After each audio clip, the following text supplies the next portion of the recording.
नमस्कार, जय हिंद। उम्मीद करता हूँ सब कुछ स्वस्थ होंगे, मस्त होंगे, अच्छे होंगे। आज हम बात करेंगे चाबहार पोर्ट पर भारत की रणनीति क्या है। आप लोग जानते हैं ईरान में जारी अशांति ने एक बार फिर भारत की महत्वपूर्ण क्षेत्रीय कनेक्टिविटी परियोजना को बहुत बड़ा झटका दिया है और एक रिपोर्ट के मुताबिक इसमें कहा गया है कि ईरान के चाबहार पोर्ट को बनाने में भारत की 10 साल पुरानी भागीदारी लगभग खत्म हो गई है।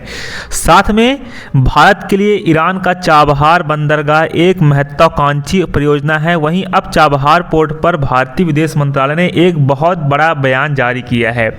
विदेश मंत्रालय के जो प्रवक्ता हैं उनका मानना है कि 28 अक्टूबर 2025 को अमेरिकी ट्रेजरी विभाग ने सशर्त प्रतिबंधों के बारे में गाइडेंस देते हुए एक लेटर जारी किया जो 26 अप्रैल 2026 तक वैलिड है।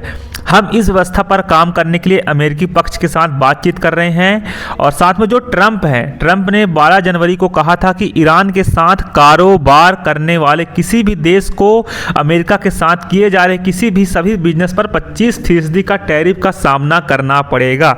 अगर कोई ईरान के साथ व्यापार करता है तो अमेरिका के साथ जो व्यापार करेगा उस पर 25% का टैरिफ लगेगा। और साथ में यह भी कहा गया है कि अमेरिका ने 29 सितंबर 2025 पर जो बंदरगाह पर प्रतिबंध लगा दिया था।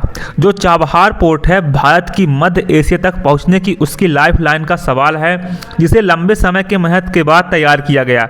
और यह परियोजना भारत को न केवल व्यापारिक लाभ देती है बल्कि क्षेत्रीय राजनीति में पाकिस्तान और चीन के प्रभाव को संतुलित करने का एक ठोस जरिया भी प्रदान करती है।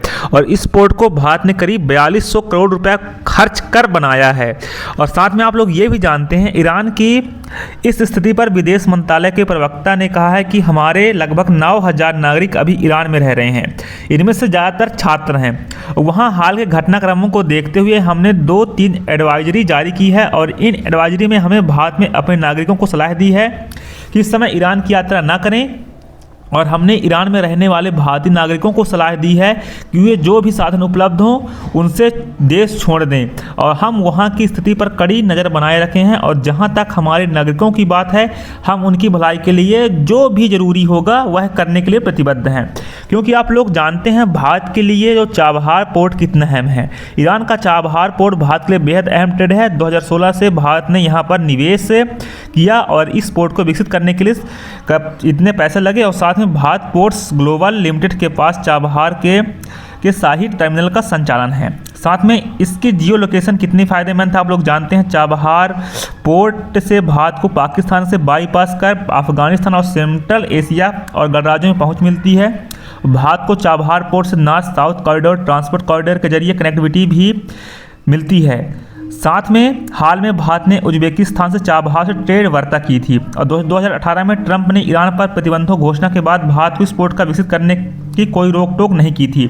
बाद में बाइडेन ने भी छूट जारी रखा लेकिन 29 सितंबर को छूट हटाने के लिए फिर अक्टूबर में छूट को अप्रैल 2026 तक बढ़ा दिया। आगे क्या हो सकता है। ट्रंप ने अभी ईरान से व्यापारिक रिश्ते रखने वाले देशों पर 25% टैरिफ का ऐलान किया है और भारत भी ईरान के साथ ट्रेड करता है। भले ही इसकी आकार काफ़ी कम है लेकिन भारत की अमेरिका से ट्रेड डील वार्ता चल रही है। डील होती है तो अमेरिका चाबहार पर भारत को छूट दे सकता है। साथ में भारत के पास क्या विकल्प है। भारत के पास विकल्प ये है कि ईरान को लेकर फिलहाल ट्रंप का रवैया कभी हाँ कभी ना वाला रहा है। फिलहाल भारत कूटनीतिक पहल कर अमेरिका के साथ इस मुद्दे पर अपनी बात मनवा सकता है। भारत अमेरिका के साथ अपनी बात मनवा सकता है। साथ में जो चाबहार पोर्ट है वो काफ़ी ज़्यादा इंपॉर्टेंट है हमारे देश के लिए। मध्य एशिया से साथ जो व्यापार है उसकी कनेक्टिविटी काफ़ी ज़्यादा अच्छी रहेगी। तो दोस्तों उम्मीद करता हूँ वीडियो पसंद आई होगी। धन्यवाद। 2026 में आप किसी भी एग्जाम की तैयारी कर रहे हो आप ऑल द बेस्ट। 2026 सिर्फ आपका है, फोड़ दीजिए इस साल को। धन्यवाद। Take care yourself. जय हिंद, जय भारत।